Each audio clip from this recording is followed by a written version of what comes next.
Good afternoon, everyone. Thank you for attending my presentation. Thank you for being here this beautiful Saturday afternoon. Today, for the next 30 minutes, we are going to talk about a topic which is very relevant to what we have been recently experiencing as teachers, which is online teaching. But we are going to focus mostly on our ADHD students and how can online teaching be very helpful and beneficial for our students. So what we have been experiencing all this time has made a great impact on our practice, on the way we see ourselves as teachers. We were forced to make instant changes and move to complete implementation of technology and other digital resources. Some of these issues were completely in contrast to how we used to see ourselves in our classroom and how we want to see ourselves as educators.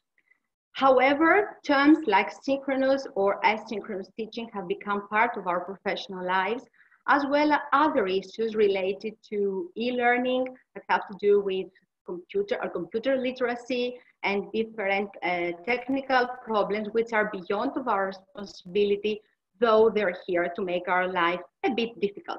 And of course, there were some ethical issues that we had to deal with, which have to do with the issues related to the operation and management of these online lessons.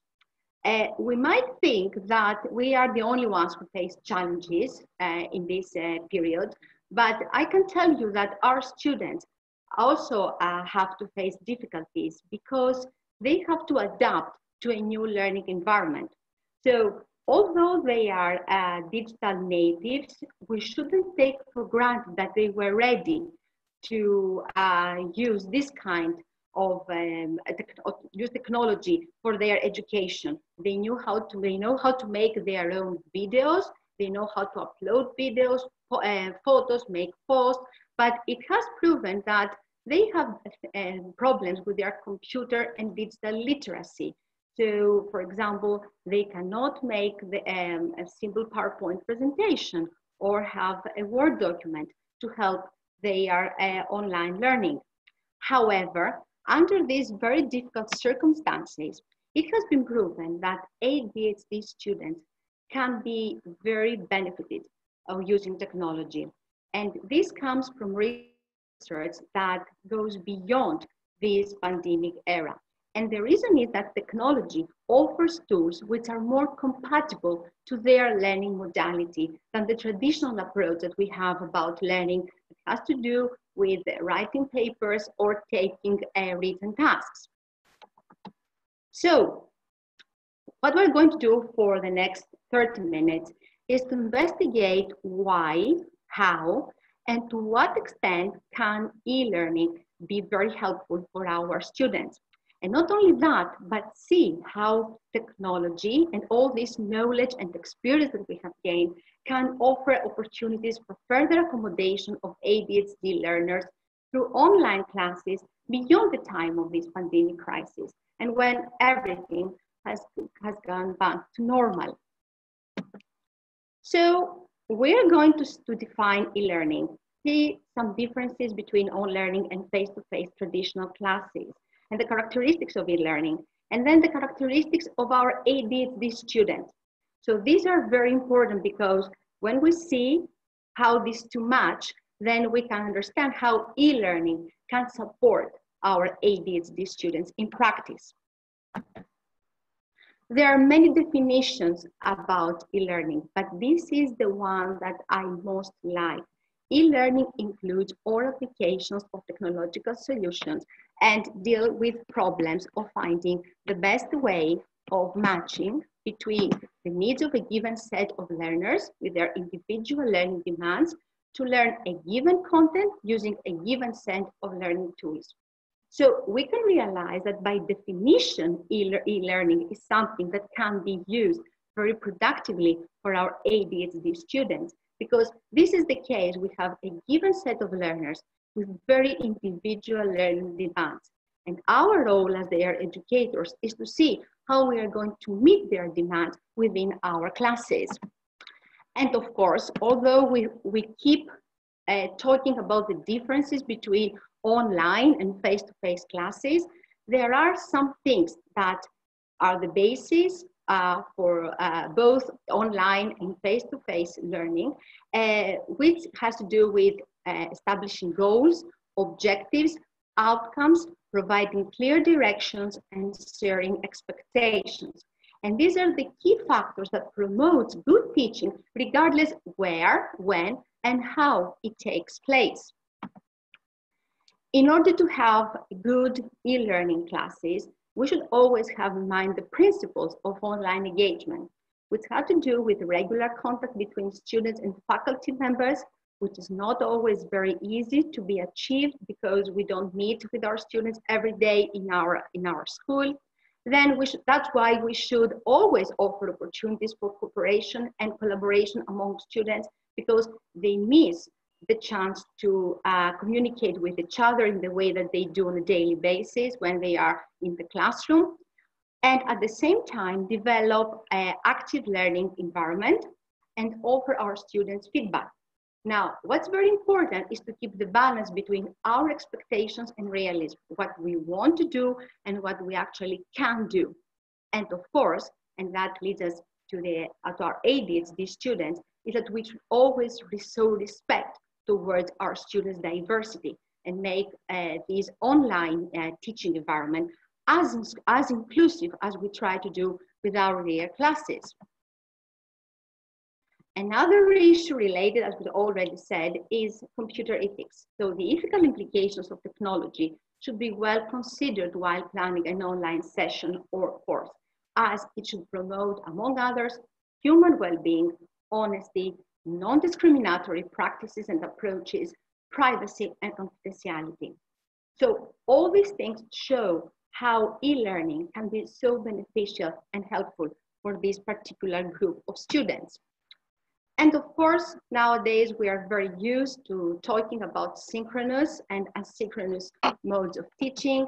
Now, I'm sure that you already know about this. Just in brief, we can say that synchronous is something live, like we do now, that takes place within pre-scheduled sessions. But still, in this case, we have the teacher who's the principal source of knowledge, because the students listen to their teacher and get the knowledge from his mouth.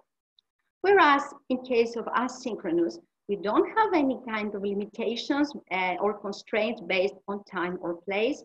So our students watch, not attend, watch recorded sessions by their lecturer, by their teacher, and they can watch these sessions whenever they feel like doing that. But in this case, students take responsibility of their own learning. So they have to adapt their daily, their weekly program on these kind of sessions, meaning that they have to find time in order to see these sessions and prepare all the activities and assignments that have been uploaded by their teacher. So in order to see how these modes of learning can serve our ADHD students, we should see what are the characteristics of these students. So according to the American Psychology Association, people with ADHD are mainly disorganized and experience difficulties in staying focused, making realistic plans, and thinking before acting. They may be fidgety, noisy, and unable to adapt to changing situations. Therefore, we can understand that all these things create some extra problems in order to focus on their everyday requests and their routines. So if we have ADHD students in our classes, and I think that most of us have at least one student of this group, then we probably have noticed that these students fail to pay attention and they have difficulty in sustaining concentration on tasks or play. They also fail to follow the stages in order to complete a task or their assignment. They are forgetful. They usually forget the assignments that they have prepared at home, and they can easily distract it. These four characteristics are attributed to their attention deficit, whereas we can notice that also show evidence of fidget and restlessness, excessive talking and interrupting, and difficulty in taking turns. These have to do with their hyperactivity and being impulsive. Now, even before this general implementation of synchronous and asynchronous teaching, there have been some researches on the way that this kind of teaching can be very conducive to ADHD students. So it has been said that access to a synchronous mode of e-learning was considered an efficient accommodation for these students' education needs, offering them equal opportunities to thrive with traditional education settings.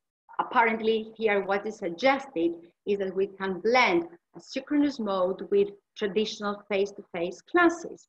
Also, a synchronous online source has helped them to self-accommodate the impact of their own condition, especially when they're older students and become aware of the issues that are related to their ADHD situation. Also, virtual learning through online classes would be mostly beneficial for ADHD students, especially if the classroom is designed well. So again, we go back to the issue that a well-structured lesson is necessary, no matter if we talk about online or face-to-face classes. And what is very important is that these means of instruction can be conducive to less instances of disturbing behavior, which is very evident in case of ADHD students in a class. So what follows is to see how, in practice, how synchronous or asynchronous e-learning can support our ADHD students, referring to specific evidence. And then we present some further applications and things to consider. And then we finish with implications for further action. So to start with, we talk about synchronous e-learning to support our ADHD students. So number one, as we have already said, ADHD students are very easily distracted, which is usually the case in the classroom where children talk, where children move. So this group of students always seem to be annoyed with all these things happening around them, and they miss concentration. So when these students attend a synchronous e-learning class, then they are not easily affected by extraneous distractors, because they attend from their own home, from their own bedroom, from their own living room. It is advisable that the room of an ADHD student should be designed, should be decorated in a way that doesn't let many distractors create difficulties while he tries to concentrate at the task at hand, for example, doing his homework. So working on in a very familiar environment helps the student be less distracted. Also reduces the levels of anxiety because the student remains in his comfort zone. He feels very familiar. He is very familiar to the environment. He doesn't feel annoyed. He doesn't feel stressed, and cannot interrupt and disrupt the whole lesson, because this is the issue. Now, what I do with my students, and I'm sure that this is the way that you deal with this online lesson, is that I ask my students to keep their microphones muted. And it's a practical reason, because there are, in some cases, there are so many noises coming from their environment, from their home, which interfere to our lesson. And there are also connection issues. So when they have their microphones muted, it's not easy for them to interrupt. What I do is to nominate or ask them to press this nice button so that you raise your hand if you want to say something and participate. So they cannot interrupt. This process of mute and unmute does not let them disrupt the whole lesson and the whole class, which is something very annoying. And in some cases, the rest of the students are so mean with their comments that make ADHD students feel very embarrassed. Also, this mute and unmute process, although it might last only for a couple of seconds, it still provides them with some extra time to think before they actually answer to the question. Another thing has to do with the face-to-face interaction with their teacher.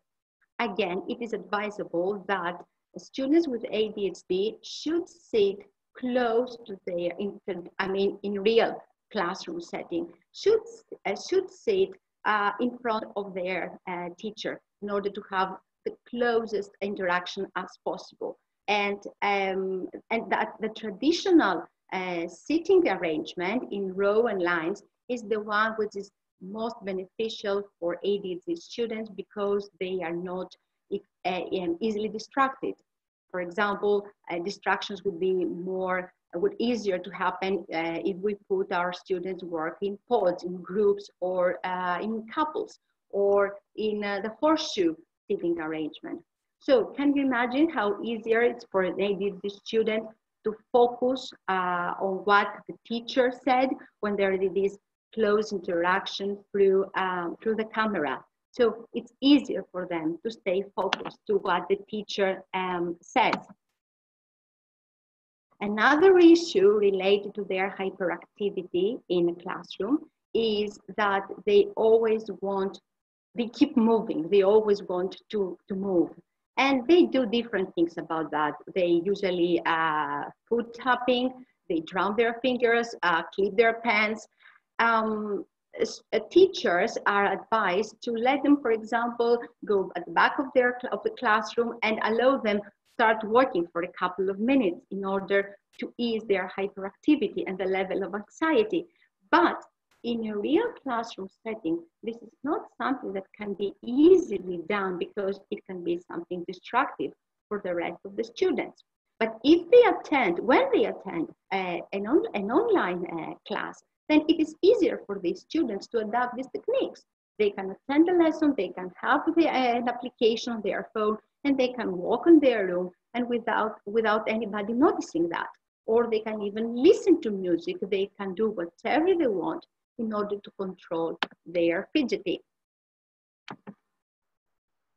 And then we have the asynchronous e-learning to support ADHD students. And in this case, they watch the videos with their teachers' lectures in their own pace. And this is very good because having all these sessions available and the material available to them on demand, this makes them feel more comfortable compared to the situation where they ask the rest of the students or the instructor the same question again and again, because as we said, they are forgetful, they might not have paid attention at the point when the teacher said something. So asking the teacher repeat the same thing again and again, that could be something very negative for their overall performance and of course ruins their confidence. Another issue that has to do with asynchronous learning has to do with medication. We should be aware of the fact that some of our ADHD students are under medical treatment. So we should know that when the medication is administered and how it relates to their everyday program and academic performance. So these students might choose, for example, to watch this recording with their teacher's lecture when they are under this medication in order to enhance their concentration and it be easier for them to perform better at the task which they have to complete. And further applications have to do with blending synchronous, asynchronous sessions with educational platforms which are very popular nowadays. We refer to Blackboard, Google Docs, or Google Classroom. How this blending can help?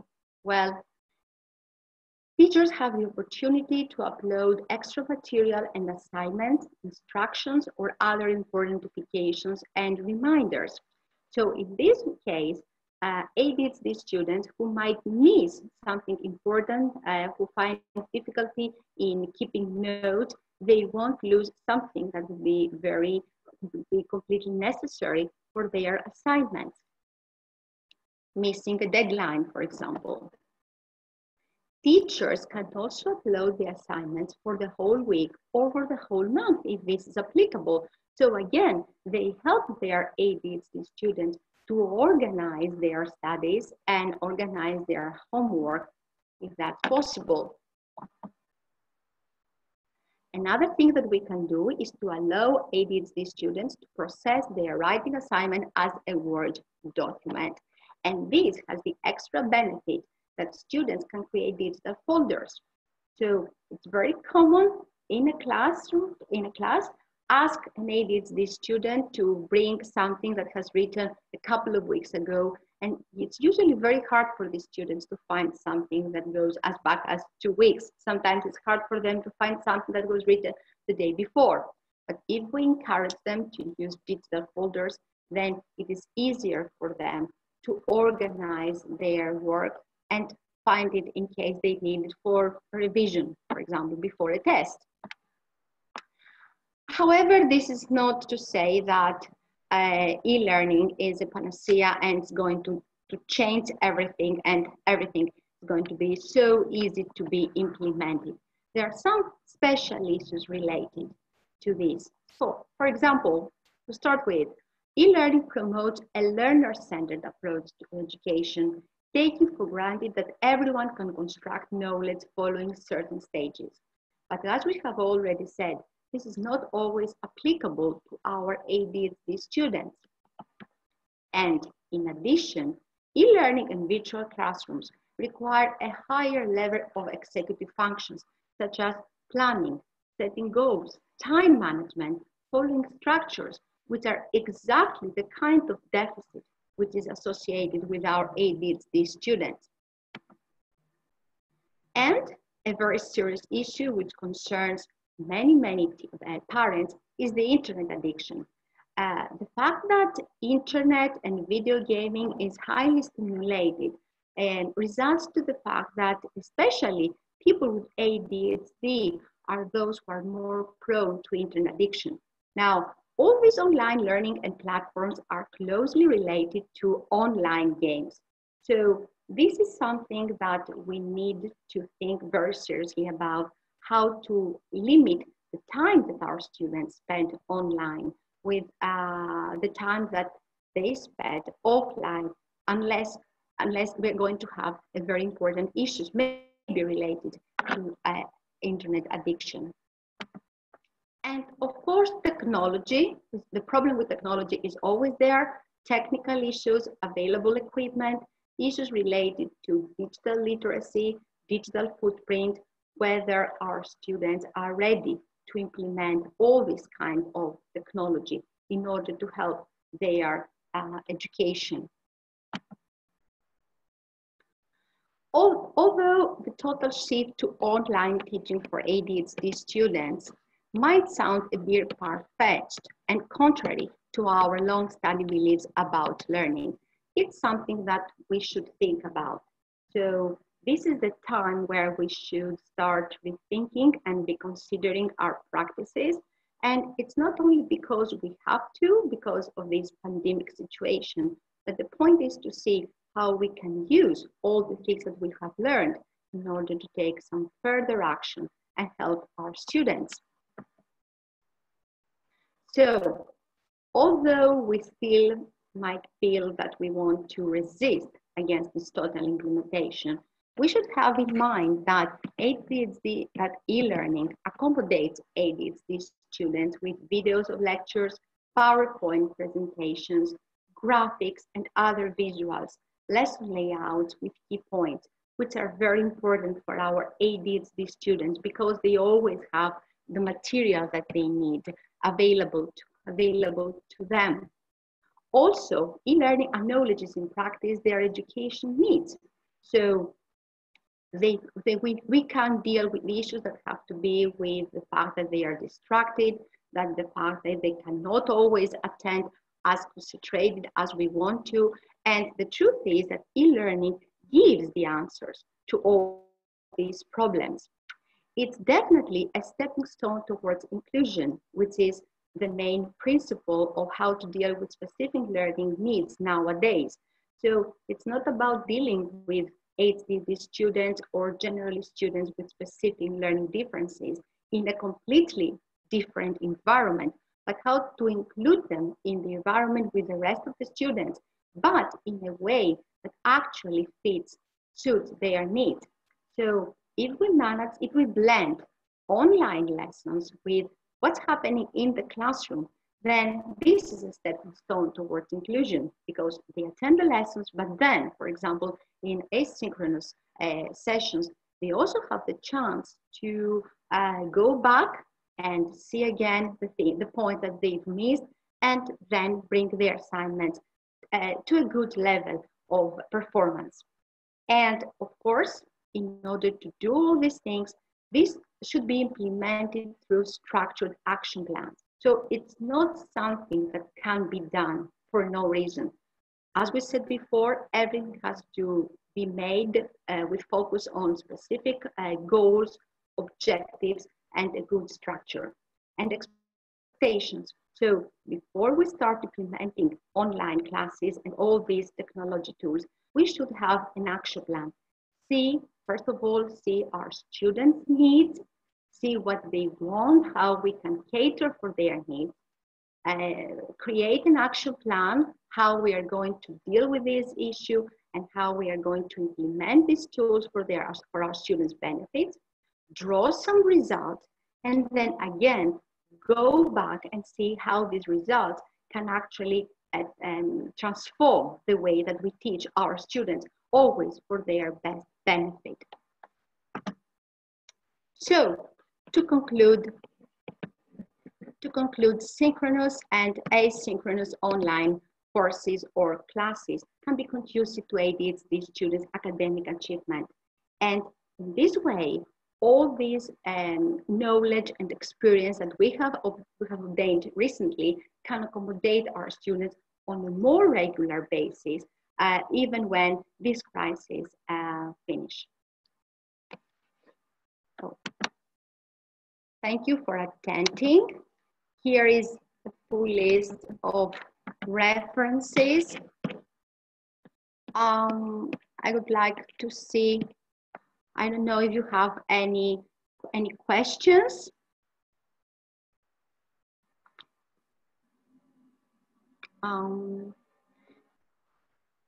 Okay, so I can read you, yes, ADHD learners enjoyed online teaching, dare to say they functioned better because there were no other distractors. Exactly, this is the point.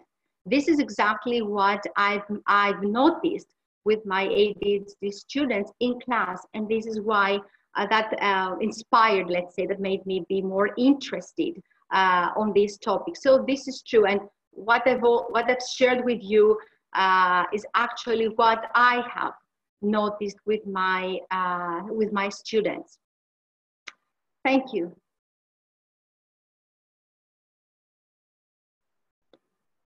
Thank you for attending. Yes, it is easier to control who speaks, exactly. And since it's easier to control, it's easier to allow these students talk, but without disturbing others.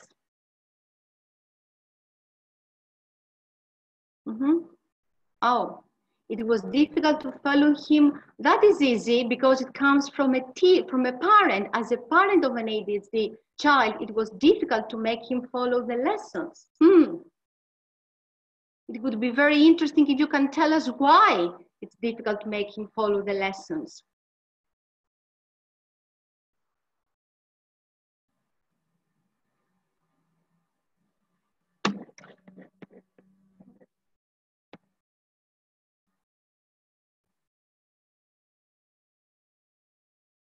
Yes, okay. It could be better. We cannot say that everything is appropriate for everyone. Now, ADHD students, as all students, have their own differences.